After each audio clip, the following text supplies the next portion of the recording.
Hello students, आज हम देखेंगे मैक्सिको के बाद सेंट्रल अमेरिकन कंट्रीज। यहाँ पे आप देख सकते हो सेंट्रल अमेरिकन कंट्रीज। पहले तो आप लोकेशन देखो इसका, इस साइड है क्या पैसिफिक ओशन, और यहाँ पे सेंट्रल अमेरिकन कंट्रीज के पास आपको एक सी दिख रहा है, that is Caribbean sea. Clear. और इसको मैं जूम कर देता हूँ इसको अच्छे से देख लो।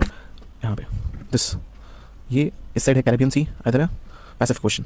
आज हम नॉर्थ से लेकर साउथ डायरेक्शन को सीक्वेंस में पढ़ेंगे, बट आज दो ही कंट्री पढ़ेंगे हम, that is what Belize and Guatemala. क्योंकि सीक्वेंस में अगर आप देखोगे तो नॉर्थ डायरेक्शन में सबसे पहले आता है बेलीज, फिर आता है ग्वाटेमाला, देन एल सल्वाडोर, फिर Honduras, then Nicaragua, Costa Rica and Panama. So Belize के बारे में देखते हैं। बेलीज कुछ मैप पे ऐसा दिखेगा आपको। बेलीज जो है ना वो कैरिबियन आइलैंड से अपना बॉर्डर, ये कोस्टल प्लेन है इसका कैरिबियन आइलैंड से। आपको बेलीज में तीन चीज़ें याद करनी है बस। कैपिटल बेल्मोपान, बेलीज में दो रिवर है, बेलीज रिवर और दूसरा monkey river. Monkey river is in Belize and Belize river obviously in Belize नाम से। कैपिटल क्या है? बेल्मोपान। अब बेलीज के कुछ नेशनल सिंबल्स आप देखो। नेशनल फ्लैग यहाँ पे आपको दिख रहा होगा, नेशनल फ्लैग। बेलीज का जो नेशनल बर्ड है इसे क्या कहते हैं? किल बिल्ड टाउकन, इसे बिल बर्ड भी कहते हैं। और नेशनल एनिमल है बेड टैपियर। टैपियर कर सकते हो आप इसे माउंटेन काउ भी कहते हैं, वहाँ पे इसे माउंटेन काउ कहते हैं। और जो वहाँ की करेंसी है, नेशनल करेंसी जो है उसे बेलीज डॉलर कहते हैं। अब बेलीज डॉलर हमेशा फिक्स रहता है, 2 Belize dollar is equal to 1 US dollar. Done. अब बेलीज के बारे में कुछ और फैक्ट्स देखते हैं। दुनिया में एकमात्र जो जैगवार के लिए वाइल्ड लाइफ सेंचुरी है वो है कहाँ? बेलीज में, जिसका नाम है Cockscomb Basin Wildlife Sanctuary. ये जैगवार के लिए डेडिकेटेड है, वर्ल्ड में बस एक ही है। बेलीज में 4 नेशनल हाईवेज हैं। बेलीज में आप फास्ट फूड कल्चर नहीं देखोगे। अगर आप चाहे KFC और सब आपको मिल जाए बेलीज में तो नहीं मिलेगा, वहाँ फास्ट फूड कल्चर नहीं है।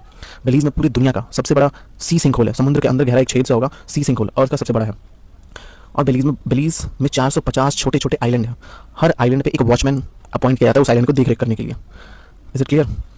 Now moving to our next. वैसे आप एक और चीज़ बेलीज के बारे में जान लो। नेशनल फ्लावर बेलीज का क्या है? ब्लैक ऑर्किड है नेशनल फ्लावर वहाँ का। अब आते हैं ग्वाटेमाला, नेक्स्ट कंट्री जो है ग्वाटेमाला में आपको बस इसे कैपिटल याद कर लो, सेंटर में ग्वाटेमाला सिटी।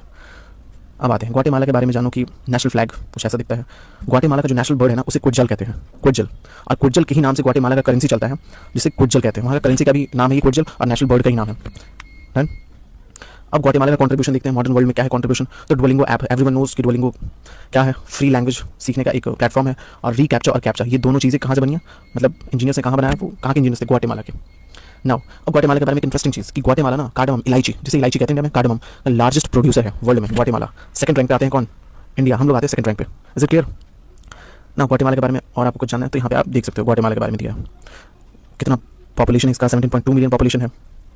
जैसे 1992 का जो नोबेल पीस प्राइज़ है ना, 1992 का नोबेल पीस प्राइज़ यहाँ की एक थी रिगोबर्ता मंचू को मिला था। क्यों? इंडिजीनियस पीपल, वहाँ के रहने वाले जो पीपल थे, उनके लाइफ्स के लिए इंप्रूव करने के लिए इन्होंने बहुत काम करे थे, इसलिए इन्हें 1992 का नोबेल पीस प्राइज़ मिला था। So that's all for today. Thank you so much.